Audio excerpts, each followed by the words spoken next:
ni, ni obedecer nacionalidades, ni edades, ni el porqué de cada uno. Creo que lo que queda acá es permitirse celebrar algo que Paco de forma tan magistral lo ha dicho, que dentro de la cultura nuestra, dentro de lo que es el gaucho, un fruto tenga la forma de Osiris. Paco muy bien lo colocó como un profeta, ¿por qué no?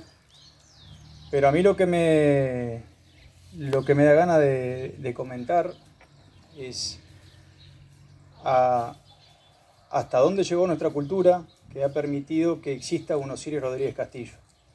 Y lo más importante que creo que puede tener una cultura es que quienes integran ese grupo de seres humanos tengan orgullo de ser quien son, porque eso literalmente te salva la vida.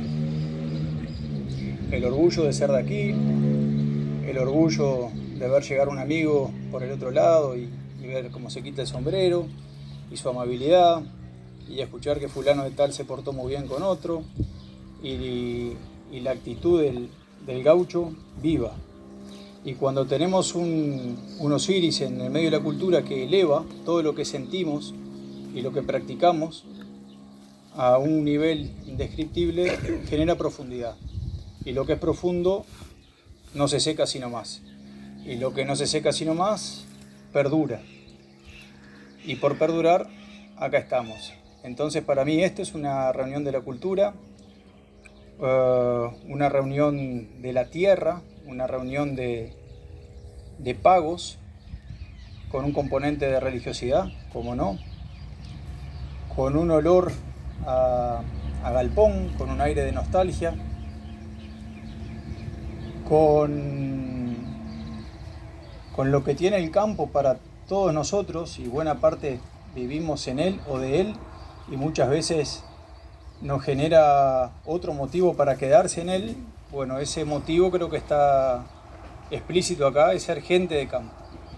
Entonces lo que estamos celebrando acá es nuestra cultura, y le tocó a Osiris reunirnos por una coyuntura que se dio, por una guitarra que Paco muy bien lo explicó, por un vínculo que mi tío Daniel, Horacio, quizás Carlos María después puedan contar, en la época en la cual Osiris y Santiago, mi abuelo, tenían un trato muy cordial, una amistad, un pasar de Osiris por aquel norte, allá en Naranjal. Esa guitarra vino a pasar a las manos de mi abuelo.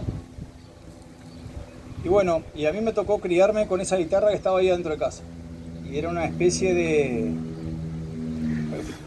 Yo tenía 14, 15 años, me estaba mudando de allá del barrio Ipe. Y me acuerdo lo primero, mi padre dijo, la guitarra, lo primero la guitarra. Había que la guitarra era la primera pieza de la casa. Entonces la guitarra siempre estaba ahí, no con la vida quizás que uno quisiera, pero la guitarra era una parte muy importante de la casa. Y siempre estaba la guitarra de Osiris. Ella solamente pasó por la mano de mi abuelo por haber fallecido quedó para mi padre, pero la guitarra siempre tuvo ese nombre. Y yo mil veces llegar del colegio, llegar de afuera y mirarla, y ahí estaba, y ahí estaba. Y una vez me pasó algo muy lindo, y me voy a extender un poquito, pero ya van a entender el porqué.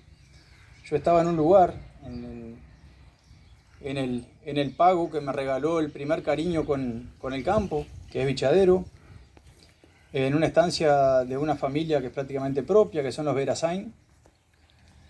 Y ahí había un libro de Osiris. Yo estaba en la estancia de Fernando Verazain y me fui a acostar y había un libro de Osiris al lado de la cama. Y me dice Ferdi, dice, ¿ya estás leyendo Osiris? Yo tenía 12, 13 años.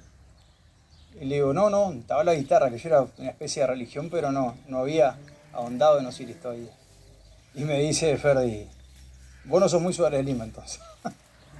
Aquello me dio como una especie de obligación sana.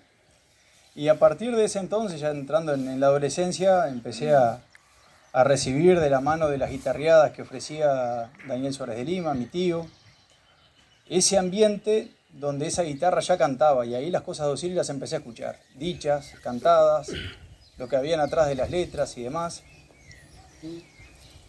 Y ahí empecé a ahondar en ese mundo y fui conociendo Osiris, pero no me atrevo a ahondar mucho en su obra. Va a pasar hoy Horacio Suárez de Lima acá adelante y nos va a contar cosas increíbles sobre eso. Pero mi padre el año pasado, yo estaba por venir para Argentina, me llamó y me dice, venía a tomarnos mates. Me dice, te voy a pasar la guitarra de Osiris. Después me dijo la guitarra de papá. Fue primero la de Osiris, después me dijo la guitarra de papá. Mi abuelo Santiago. Y yo le dije, bueno, si me la llegas a pasar, lo único que te pido nomás es que sepas que la voy a mandar a arreglar, porque la guitarra ya tenía costillas, estaba un poco levantada, y en la medida de lo posible la voy a traer al fogón nuevamente. Y dice, bueno, haz lo que a vos te parezca.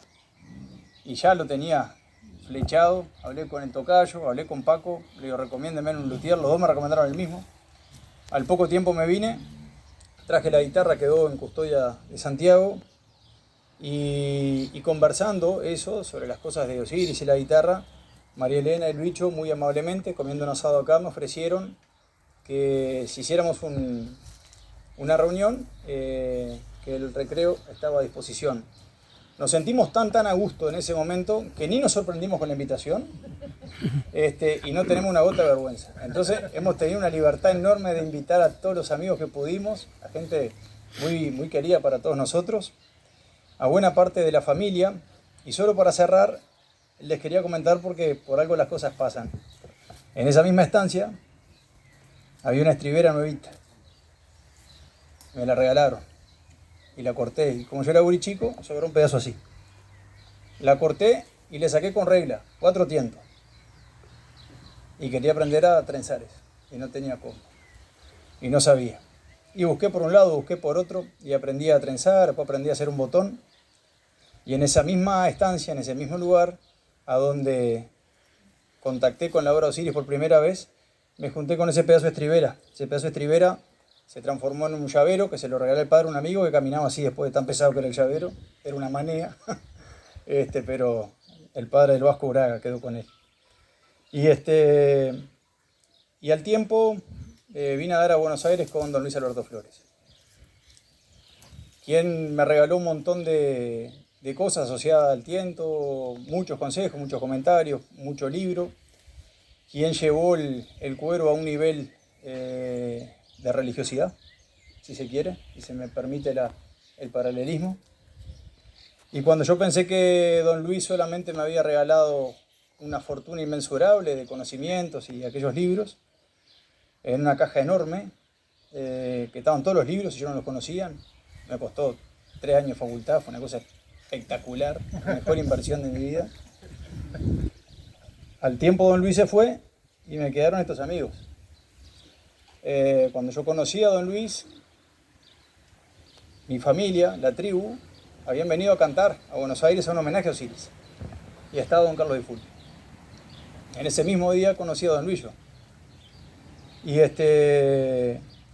Y las cosas para mí se unieron muy fuerte. En la misma estancia que conocí a Osiris, empecé a trabajar en tiento. El día que vine a Buenos Aires a un homenaje a Osiris, conocí a don Luis. Don Luis me dejó a ustedes como amigos. Y esto se dio de forma natural. Entonces, volviendo al inicio, es tan festivo, esta reunión es tan festiva y es tan representativa de nuestra cultura, que estamos lo que estamos aquí, y están muchos que ya no están aquí y que nos han dejado los vínculos, el orgullo de ponerse el sombrero a un lado, de afirmar un cuchillo en la cintura, de apretar una faja, de estribar un caballo, de cumplir con la palabra, de ser gauchos, sin soberbia pero con mucho orgullo. Y es lo que siento de todos ustedes acá, mezclado con mucha alegría. Muchas gracias.